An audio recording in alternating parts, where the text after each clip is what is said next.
Muy buenas noches con todos los estudiantes que ya se encuentran conectados a la presente reunión. Vamos a dar por inicio con nuestra clase del día de hoy. Dentro de la presente clase, nosotros vamos a hablar acerca de las normativas que tienen los requisitos para la apertura de un RUC societario.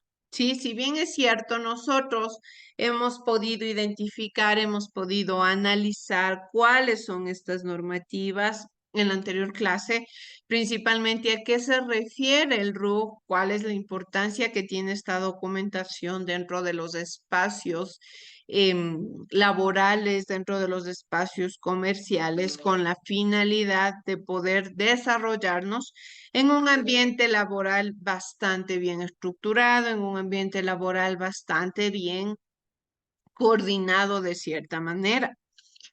Nosotros habíamos estado hablando acerca de la importancia que tiene el registro único del contribuyente. Recordemos que se refiere el registro único del contribuyente a ser un documento único, un documento prácticamente que tienen las personas que forman parte de la economía de nuestra sociedad. Prácticamente nosotros todos, cada uno de los pobladores del Ecuador, vivimos en una sociedad prácticamente que se desarrolle económicamente.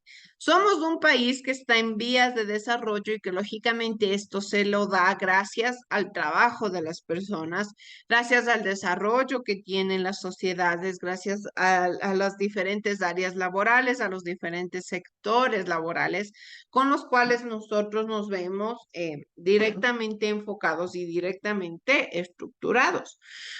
Directamente desde este punto de vista, ¿qué es lo que nosotros hacemos? Es tomar como referencia diferentes fórmulas para poder llevar a cabo un emprendimiento exitoso. Nosotros cuando hablamos de desarrollar un modelo de negocio, siempre debemos recordar que lo hacemos desde un plano o desde una perspectiva de la investigación, de la academia. Quizá ustedes tengan la ideología de en algún momento decir, si yo quiero crear un negocio porque estoy cansado del colegio, estoy cansado de la escuela, quiero ser mi propio jefe, ya no quiero que nadie me mande. En realidad las cosas son totalmente diferentes a estas situaciones.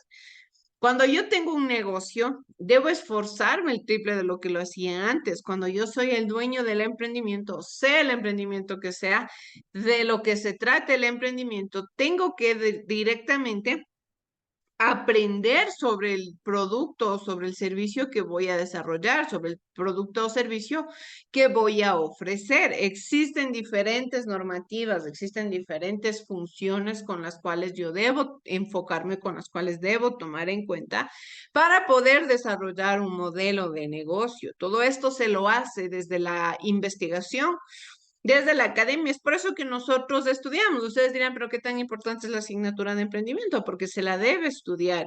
Y no solamente porque nosotros tengamos la ideología o la iniciativa de crear algún modelo de negocio, sino también porque se puede utilizar estas herramientas en la vida cotidiana. Se puede utilizar toda la información en el manejo de las finanzas personales, de las actividades laborales que yo tengo, ¿sí? En cómo puedo manejar adecuadamente mi dinero, cómo puedo utilizar de mejor forma mi tiempo, cómo puedo utilizar de mejor manera los recursos que tengo a mi alcance, los recursos que tengo a mi alrededor.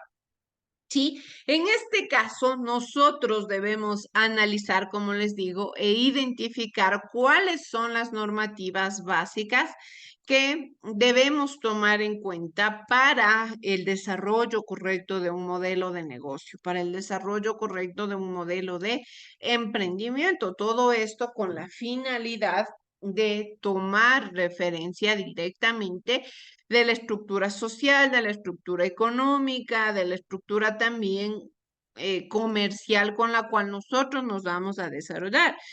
Nosotros siempre vamos a estar regidos a normativas. Somos ciudadanos parte de un entorno, parte de un estado, parte de una sociedad, la cual está directamente regido con diferentes normativas, que está directamente regido con diferentes formas y diferentes sociedades que regulan cómo se desarrollan los negocios, cómo se desarrolla una persona, cuáles son los deberes que debe cumplir.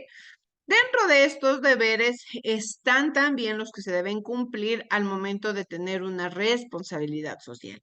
Yo siempre les insisto a que ustedes nunca olviden la responsabilidad social que debe tener un emprendimiento.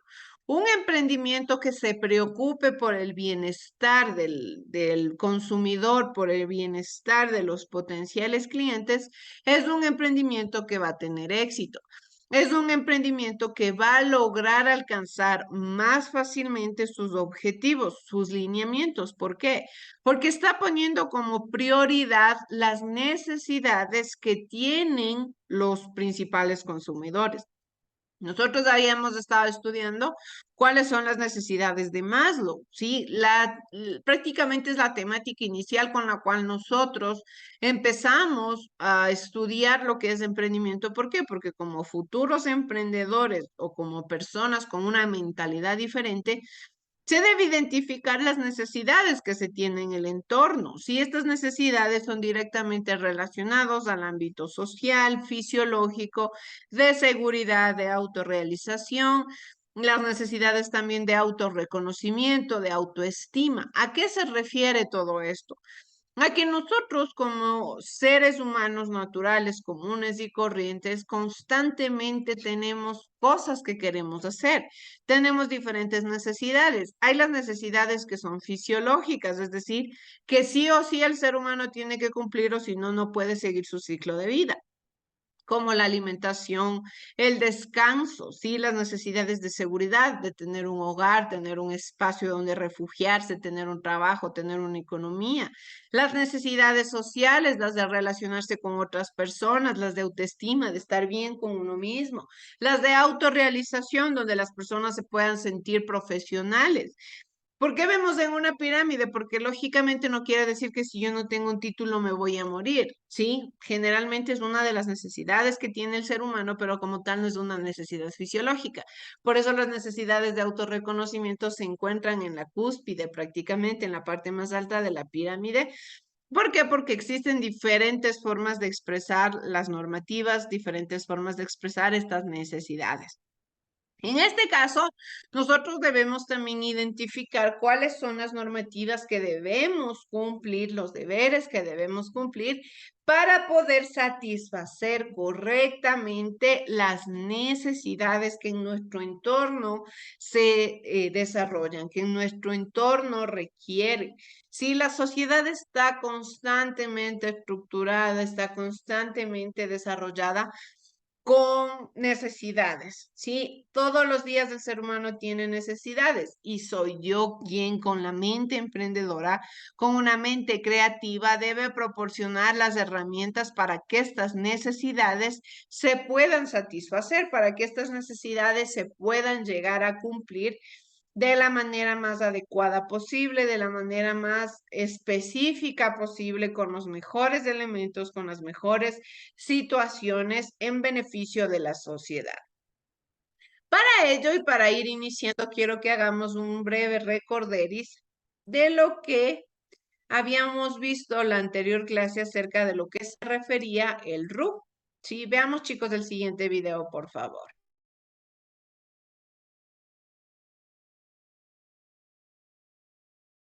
Vida habrás escuchado hablar sobre el root. Entonces, ¿qué es el root? Pues en este video hablaremos referente a ello.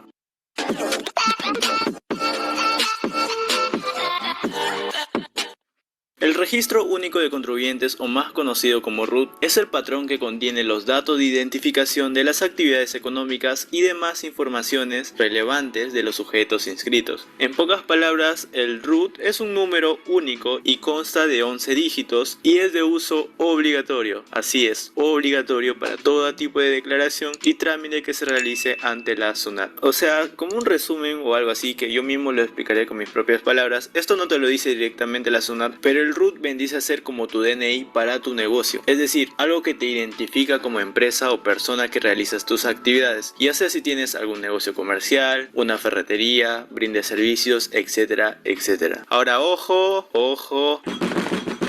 Sé que quizás para algunos de ustedes parezca extraño esto, pero existen personas que confunden el RUT con el RUS. A ver, quiero dejar en claro algo. En primer lugar, estos son dos cosas totalmente distintas. En segundo lugar, no es RUS, sino es NRUS. Antiguamente se decía solo RUS, pero actualmente es considerado y es denominado NRUS, es decir, Nuevo Régimen Único Simplificado. Entonces, ¿en qué se diferencian uno con otro? Buena pregunta. Pues como les vine diciendo hasta el momento, el RUT con C es un patrón de identificación. Por otro lado, el nuevo RUS o el NRUS es un régimen tributario en el cual las empresas se acogen para pagar sus impuestos. En el Perú existen 4 regímenes tributarios: el nuevo régimen único simplificado, el régimen especial de renta, el régimen MIPE tributario y el régimen general. Es decir, el nuevo régimen único simplificado o el NRUS está dentro de los regímenes tributarios. Sé que esto no viene directamente al caso, pero igual quería dejar en claro ese punto, ya que veo que hay mucha confusión respecto a este tema. De igual forma te estaré dejando en la descripción o en las tarjetas más información referente a los regímenes tributarios si es que quieres ampliar más tu conocimiento. Continuando con el tema, ¿quiénes están obligados a inscribirse en el RUT? Están obligados a inscribirse todas las personas domiciliadas o no domiciliadas en el Perú que realicen actividades económicas por las que deben pagar tributos, y esto se incluye por ejemplo a la importación y exportación. Bien, entonces ¿cuándo se debe inscribir? Se debe inscribir cuando se proyecte iniciar las actividades económicas, que estas serían las generadoras de impuestos, dentro de los 12 meses siguientes a la fecha de inscripción. Es decir, cuando comienzas tus actividades y vas a generar impuestos, debes inscribirte sí o sí, y vas a tener un plazo máximo de un año. Y bien, estimados, hasta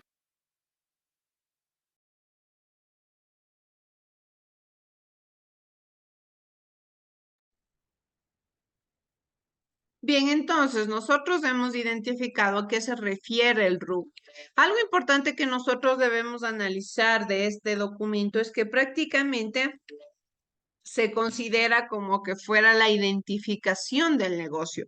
Nosotros sabemos que como ciudadanos tenemos nuestra propia identificación, un nombre, un número que nos hace únicos en el entorno, que nos hace únicos, que prácticamente es un código que nos representa como ciudadanos.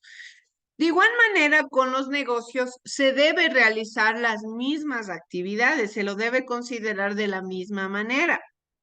Dentro de todo este entorno, debemos nosotros estar conscientes de que estos documentos se consolidan y se desarrollan en base a la documentación que nosotros debemos presentar al momento de aprobar un emprendimiento o un modelo de negocio. Como les digo, prácticamente nosotros estamos regidos a una normativa, estamos regidos a un estatuto, a un estamento, el cual directamente dirige, el cual directamente nos pone las reglas, las normativas que se deben ir cumpliendo poco a poco.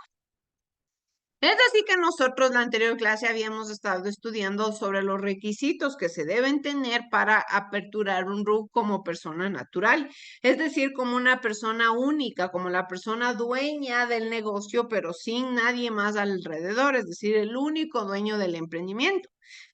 También es importante que nosotros analicemos e identifiquemos en caso de que las normativas o en caso de que el emprendimiento que yo quiera desarrollar sea eh, en una sociedad, ¿sí? Sea en un grupo de personas, porque también existen diferentes modelos de negocios que se desarrollan en base a grupos, es decir, negocios que se desarrollan en base a diferentes dueños, porque quizá el uno puede poner un poco más de dinero, porque generalmente cuando uno empieza un emprendimiento solo, lo hace desde un elemento un poco más pequeño, un poco más cerrado, con una cantidad más limitada. Pero si quizá yo tengo más inversores, tengo más personas que pueden ayudarme en el desarrollo de esta idea, ¿qué es lo que voy a hacer? Pues directamente voy a tener un enfoque mucho más desarrollado, un enfoque mucho más magnificado en un futuro más grande, con objetivos un poco más amplios que lo que puedo hacer en caso de crear un emprendimiento solo.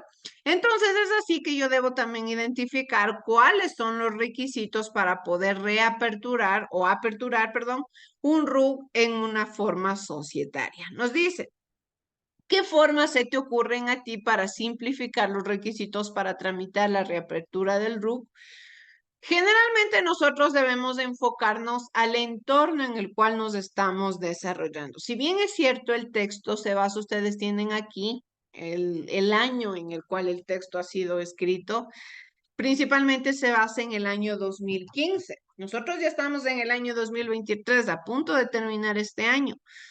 Prácticamente las cosas ya han cambiado bastante, las cosas han tenido un giro diferente y alrededor de 8 años, 9 años, las cosas cambian radicalmente, mucho más en el entorno en el que nosotros nos encontramos actualmente, donde la tecnología se ha vuelto parte de la cotidianeidad de las personas, ¿sí?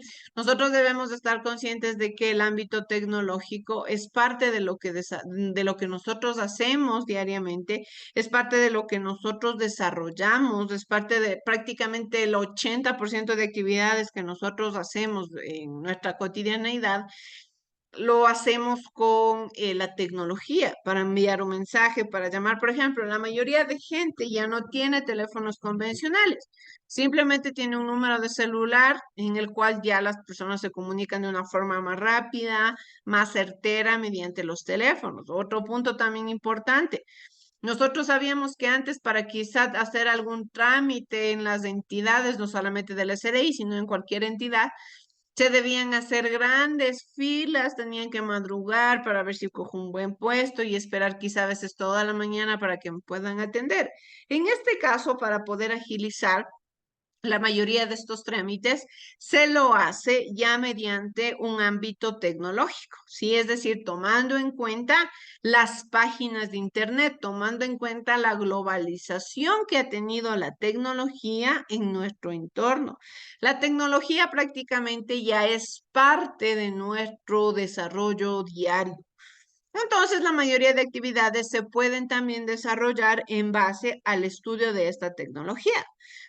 Pero también asimismo todavía, gracias a Dios, no estamos todavía en la época en la cual las máquinas ya eh, reemplacen a los seres humanos. Todavía la inteligencia, todavía las destrezas, las habilidades del conocimiento del ser humano sigue siendo importante, sigue siendo relevante en el desarrollo de la cotidianeidad. Entonces, generalmente existen también diferentes actividades que yo tengo que hacerlas de una manera personal, que yo tengo que hacerlas de una manera frente a frente con la persona quizá que me puede ayudar. ¿Por qué?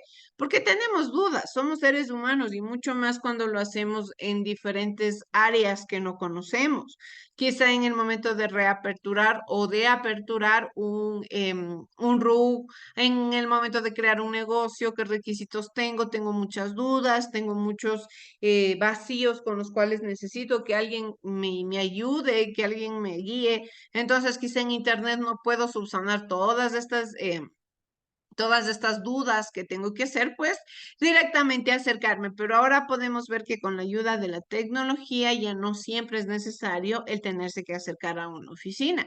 En el caso de hablar de aperturar un RUC societario, nos dice que se deben detallar principalmente los requisitos para sociedades de acuerdo con la normativa vigente. Algo que nosotros también debemos siempre tomar en cuenta es que debemos estar actualizados. No podemos quedarnos en una situación retrógrada, en una situación de conocimientos nulos, de conocimientos prácticamente ya vacíos, de conocimientos que ya se han quedado, pero prácticamente para la prehistoria. Nosotros debemos de estarnos actualizando mucho más si es que hablamos del desarrollo de un emprendimiento. ¿Por qué? Porque prácticamente las leyes cambian, las normativas cambian. Aquí nos dice algo bastante claro, que nosotros debemos identificar cuáles son los requisitos dentro de la normativa vigente, es decir, la normativa que esté habilitada dentro de nuestra actualidad. Por ejemplo, nosotros sabemos que en la actualidad ya los comprobantes físicos, las facturas físicas ya no tienen validez, sino ya las facturas electrónicas. ¿Y qué sucede si es que yo no estoy al tanto de ello y yo sigo emitiendo facturas físicas? Puedo incurrir en una sanción, en una multa. ¿Qué tengo que hacer? Estar actualizado, estar al tanto. Estar constantemente investigando, indagando cuáles son las normativas, mucho más si es que se habla de un emprendimiento, porque yo no puedo arriesgarme a que mi emprendimiento tenga multas, a que mi negocio tenga grandes deudas con el SRI, a tener quizá problemas con la ley. Yo debo procurar limitar los riesgos. Eso es algo importante que nosotros vamos estudiando y que hemos venido desarrollando la idea de evitar o minimizar en lo posible los riesgos que pueden llegarse a presentar y generalmente estos riesgos se suscitan con el desarrollo de una buena actualización. Nos dice que principalmente se debe obtener un formulario debidamente firmados por el representante legal.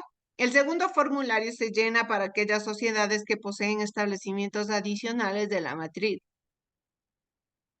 También se debe tener un original y copia del nombramiento del representante legal para identificación de la sociedad, que es lo que debemos hacer. Nosotros también debemos entender que cada sociedad, cada emprendimiento se rige a una entidad más grande, se rige a un área laboral en específico. En este caso tenemos tipos de sociedades que se dan bajo el control de la superintendencia de compañías. En este caso, los documentos o los requisitos que se tienen son las copias original certificada de la escritura pública, de constitución o domiciliación inscrita en el registro mercantil. Bajo el control de la superintendencia de bancos nos dice de igual manera, la original y copia o copia certificada de la escritura pública de constitución o domiciliación escrita en el registro mercantil. Para los tipos de sociedades que son civiles y comerciales, original y copia certificada de la escritura pública de la constitución. En el caso de las sociedades que se dedican a los civiles de hecho, patrimonios independientes o autónomos con o sin personería jurídica, de igual manera, original y copia de la escritura pública del contrato social otorgado por el notario juez. En las organizaciones sin fines de lucro y bajo el control de la Superintendencia de Economía y Popular Solidaria, de igual manera se necesitan los documentos originales y copias y a su vez el registro oficial de decreto ejecutivo, acuerdo ministerial o resolución por medio de la cual se otorga personería jurídica. Para establecer la dirección de una sociedad se han dispuesto los mismos requisitos que para una persona natural. Es decir, que nosotros debemos también analizar cuáles son las leyes y cuáles son también los tributos que se deben pagar. Yo no puedo evadir impuestos, yo no puedo quitarme responsabilidades importantes dentro del desarrollo de mi emprendimiento, dentro del desarrollo de mis ideales principales que van a llevar a cabo el modelo de negocio. ¿Cuál es la actividad económica que va a tener el contribuyente? Una vez con los datos y documentos completos, el contribuyente puede hacer su inscripción del RUC en cualquiera de las direcciones regionales o provinciales con las que cuente el SRI en todo el país. El funcionario del SRI le preguntará su actividad económica y lo clasificará conforme al clasificador de actividades. En este clasificador constan las diferentes actividades económicas, las que deberán corresponder a la actividad real que realizará el nuevo emprendimiento. ¿Cuáles son las obligaciones que uno tiene, ya no solamente hablando desde una persona natural, sino también hablando desde una sociedad cuando se obtiene ya el RUC? No quiere decir que yo tengo el RUC y me olvidé, ya cumplí con tener el RUC y allá lo que suceda. No, yo debo cumplir con cierto tipo de normativas. Al obtener el RUC, tanto una persona natural como una persona jurídica se encuentran en la necesidad de presentar información verídica y comprobable del SRI, es decir, documentos válidos, documentos que no sean quizá falsificados. Adicionalmente, los contribuyentes se obligan a declarar sus impuestos, sus ingresos y gastos en los plazos determinados por la autoridad respectiva, es decir, de acuerdo al RUC que se saque, de acuerdo al tipo de emisión que se tenga, de acuerdo a la formativa en la que se haya obtenido el RUC, es la forma en la cual uno debe declarar sus impuestos. Como les digo, hay sociedades que lo deben hacer mensualmente, otras semestralmente, otras anualmente, todo depende de la actividad económica que se desarrolle. Las principales obligaciones que deben cumplir son emitir y entregar comprobantes de venta autorizados por el SRI. Es importante que cuando ustedes obtengan un documento verifiquen que sea autorizado por el SRI. No podemos obtener documentos que no tengan ninguna autorización. De igual manera, presentar declaraciones del impuesto al valor agregado mensual o semestralmente, dependiendo de su actividad, o a su vez pagar mensualmente por el régimen impositivo simplificado. Presentar declaraciones del impuesto a la renta anualmente en los meses de marzo, personas naturales, o en abril en sociedades. En caso de estar obligado a llevar contabilidad, ser agente de retención y pago de impuestos. En otras obligaciones que dependen del tipo de contribuyente, por ejemplo, algunas sociedades tienen que cobrar y pagar el impuesto de los consumos especiales, tienen que pagar el impuesto a la salida de divisas y reportar el listado de gastos personales del año. Como les digo, todo este tipo de documentaciones y todo este tipo de elementos se desarrollan principalmente de acuerdo a los ingresos que se tenga, de acuerdo al tipo de producto también que se ofrezca. Hay productos que son de primera necesidad que no tienen mayor relevancia dentro del pago de impuestos, pero quizá hay productos que sí tienen un impuesto grande debido al desarrollo que tienen también el 12% del IVA dentro de los productos que no son de primera necesidad. Otra importante obligación de los contribuyentes es actualizar su información cuando existiera una modificación de algunos datos iniciales, por ejemplo, cambio de actividad comercial. En el caso de que no se actualice el RUC, puede existir multas para el contribuyente que pueden ir desde los 30,000 hasta los $1,500. Vamos a ver, por favor, el siguiente video que nos habla sobre la importancia de realizar un correcto estudio de mercado. ¿Por qué es importante que yo analice un estudio de mercado? Porque debo identificar qué tipo de producto voy a ofrecer, cómo voy a enfrentarme al mercado y así identificar si quiero crear un emprendimiento como persona natural o un emprendimiento en forma de sociedad. Veamos, por favor. Las respuestas de nuestros encuestados, vamos a definir exactamente qué es un estudio de mercado y cómo se lleva a cabo. Todo parte obviamente por una idea de negocio. Tienes un producto o servicio el cual quieres hacer llegar a un mercado o público objetivo. Entonces, ¿cómo logras que esta idea llegue de la mejor manera y sea aceptada para este público objetivo? Y cómo este público objetivo luego va a adoptar esa idea, comprar ese producto o hacerse de ese servicio. Lo cierto es que aquí tenemos que aplicar lo que denominamos la segmentación de mercados. ¿Qué significa la segmentación de mercados? Es decir, agrupar a las personas de acuerdo a características comunes, y para esto obviamente tenemos que utilizar ciertas variables. Primero vamos a hablar de la variable demográfica. Esta variable demográfica, ¿con qué tiene que ver? Con el tema de género, con el tema de edad, el ciclo de vida familiar, que significa niños, jóvenes, adulto mayor. Esta es la variable demográfica. Tenemos además la variable psicográfica. La variable psicográfica tiene que ver con los hábitos de consumo, cómo eliges cierto producto o servicio, qué consumes, qué te gusta, qué prefieres. Tenemos además la variable geográfica. Esta variable geográfica tiene que ver con la región o el lugar en donde tú vas a llevar tu producto. Es decir, puedes empezar en tu entorno, con tus amigos, puedes dejarlo quizás en algunos supermercados si se trata de un producto de consumo masivo, o de pronto puedes trascender, irte a provincias o ir más allá de nuestro país. Y finalmente la variable actitudinal, que tiene que ver con el porqué determinadas personas consumen determinados productos. ¿Por qué te hablo de estas variables? Porque tú no vas a hacer este estudio de mercado a todas las personas que tengas enfrente, sino que vas a tener que elegir, segmentar a aquellos que están alineados con tu producto o servicio. Vayamos entonces con un ejemplo. Imaginemos que queremos introducir en el mercado una bebida energética. Si aplicamos la variable demográfica, pues entonces pensaremos en jóvenes, hombres y mujeres. Si aplicamos la variable psicográfica, estaremos pensando en ¿qué? Deportistas, estudiantes, porque necesitan revitalizarse.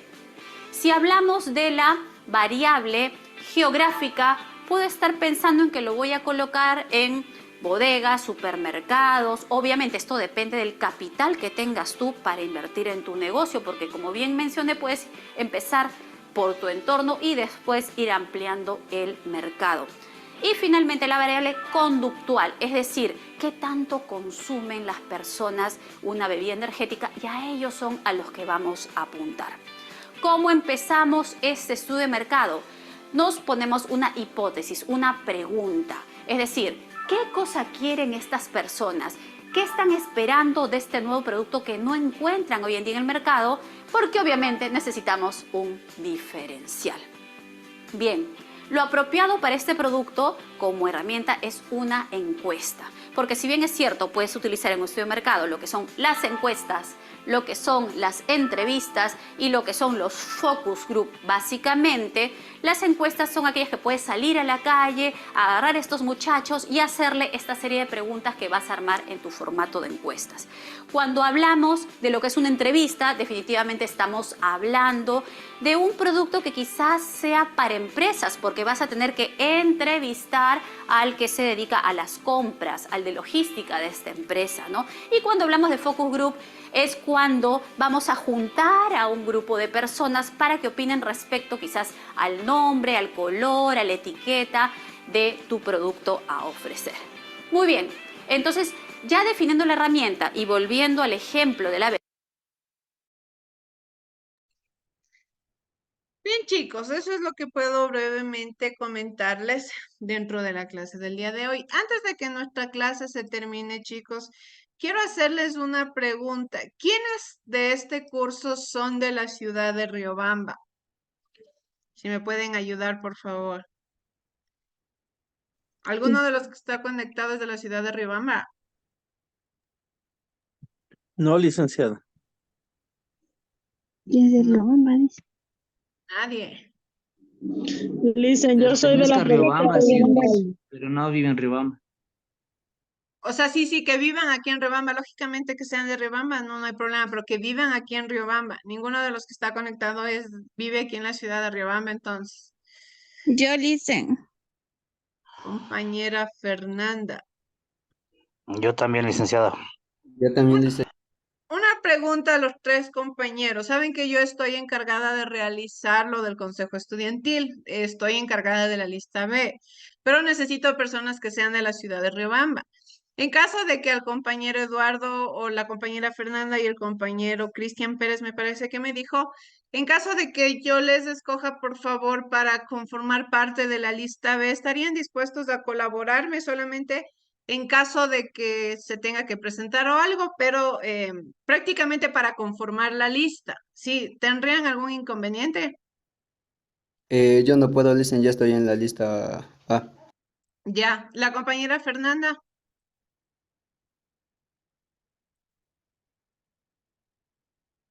O el compañero Eduardo Santana. Yo por mi parte no tengo inconveniente, depende qué día, eso sí. Sí, no, o sea, más que nada es por conformar parte de la lista. Si es que hay que hacer una reunión, creo yo que no se da, pero reuniones yo les estaría comunicando y sería de parte del curso lógicamente, de lo que ustedes requieren de tiempo. Pero entonces, compañero Eduardo, cuento con su colaboración para conformar parte de la lista B. Ya dice, no hay ningún problema. Ya, muchísimas gracias. Ya me comunico con usted por interno, ya para que me ayude con sus datos. Ok, licenciado, no hay Ya. problema. Listo, estudiantes, les agradezco mucho por su asistencia. Que tengan una excelente noche. Muchas gracias.